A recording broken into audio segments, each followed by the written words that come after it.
same computer you have yours, but a different application. Then your agents would be able to process all of their check cashing transactions. They're going to be able to manage their deposit. If you guys, for example, have limitations on the dollar amount of checks that they cash, the number of checks they cash, if they cannot go over the amount of transfers and other products that they've done on your platform. Because that's my understanding, right? I have all these products on your platform. I can provide those services to my customers. I owe you X amount of dollars, and you deduct the checks that I cash from that X amount of dollars. Does that sound right?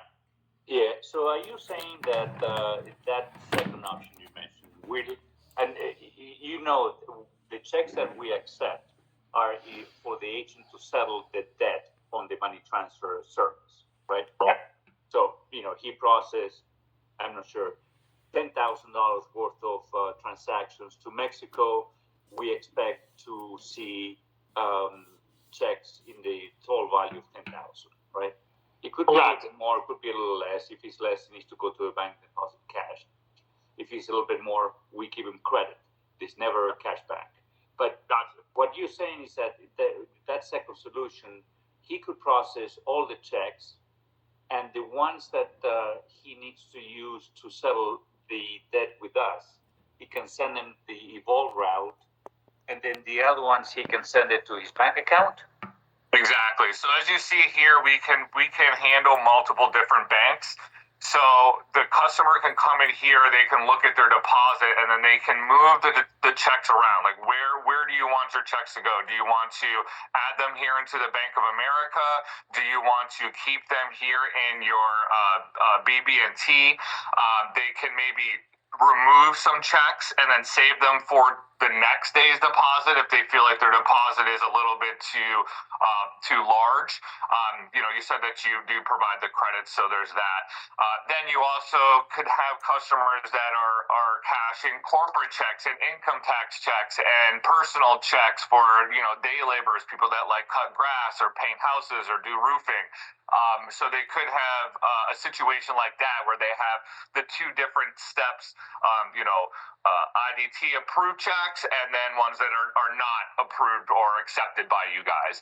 And that would allow a lot of flexibility for your agents that are maybe, doing a lot more volume than you can handle for them, or that they could ever, make up with transfers and ancillary services.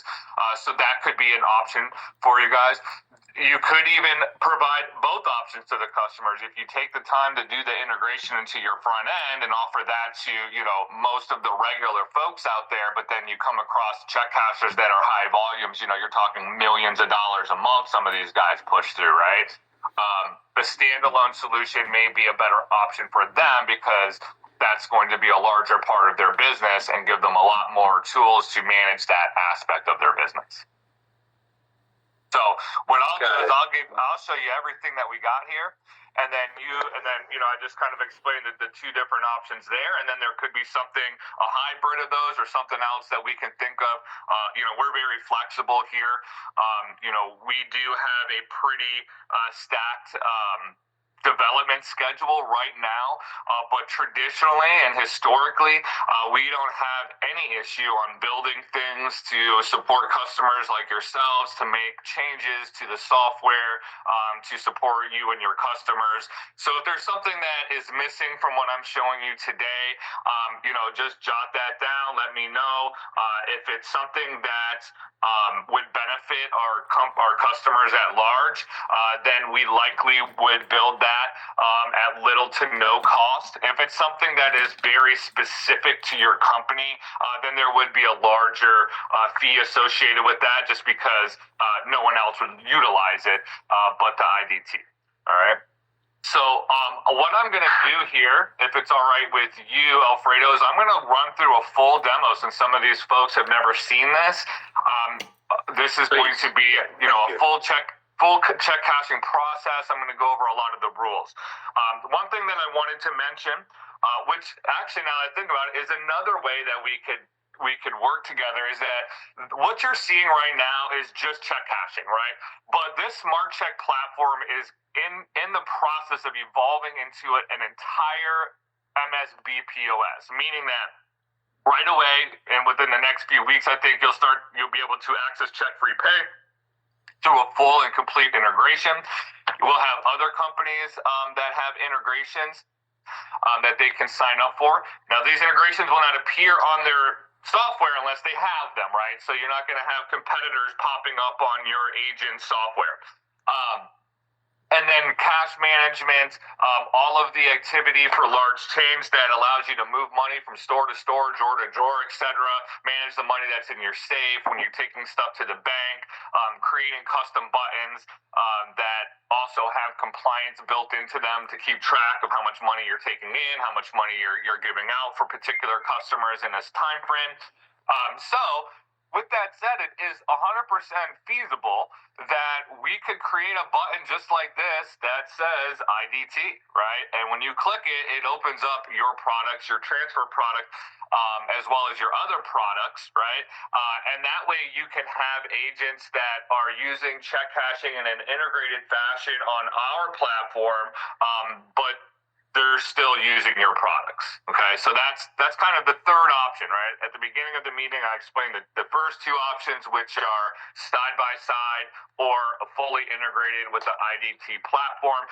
This would be the third option, meaning that we integrate IDT. So instead of you integrating us, we integrate you, and then you could deploy this either through us or through your own sales channels to the agents that want that type of support. Okay, so first, I'm going to start off by enrolling customers. You need to get customers into the system. If you do a side-by-side, I think that there is a way for us to call your software and say, hey, is David Neal in your system? Yes, he is. Okay, pull this information. I know that we can do that. I don't know how difficult it is because, as a sales guy, we just say, yeah, we can do everything, right? And it's easy. It's not always. Yeah. So to enroll a customer, you simply click enroll. Now, this screen that you're seeing right here, this is a screen that the only person that experiences this is the admin of a location that has multiple stores, okay? So if I have 5 locations, 2 locations, I'm the owner of these locations and I run the entire thing. I'm the only one that can see this screen, and that's because an admin can do whatever they want in whatever stores, wherever they want, right? So I could be at store number 1, but I'm pulling a report at store number 2, or I'm changing my fees, or I'm looking at my deposit. If a customer happens to walk in at that time and I go to enroll them or cash a check, and I'm still logged into location number 2, that would present an insane amount of accounting issues, right? All of the other employees actually get locked into their store, right? So once they log in, they're just logged into that store and they can't, flip around. So just wanted to explain that screen. So to enroll people, you can do it 3 different ways. I can click this button right here. I can scan the back of my ID, which is really good for American customers, right? Because the ID scanning will only work on American issued IDs, and I think the matricular card. Pretty sure the matricular card works there as well. So the benefits of scanning the back of the ID is that this will never have any mistakes regardless of the quality of the ID, right? So I'm going to scan, and now I'm going to take an image. I'm going to scan the front side of my ID. Now you notice here, this is a question, scan the back of the ID, question mark, right, with this here. A lot of the options within our system are going to allow you to make things optional like it is right now. Force the employees to do it. So instead of asking a question, they're going to command them to scan the back of the ID. Or a restriction saying you can't scan the back of the ID, which technically on this particular rule, I don't think there is an option that says you can't scan the back of the ID. But that's generally how a lot of our rules and options work. There's those 3 options: make it optional, restrict it, or allow it. Okay. So I'm going to say yes. Many of our customers may have, a passport, this, a different type of ID. So that's allowed, right? I mean, yeah. So the passports. IDs do you have there? It could be a passport from Mexico, from Guatemala, just a foreign passport. Yep. So we're working on passports right now. Our current devices, the check reader and the ID scanner, will not fit a passport. So under the situation where you guys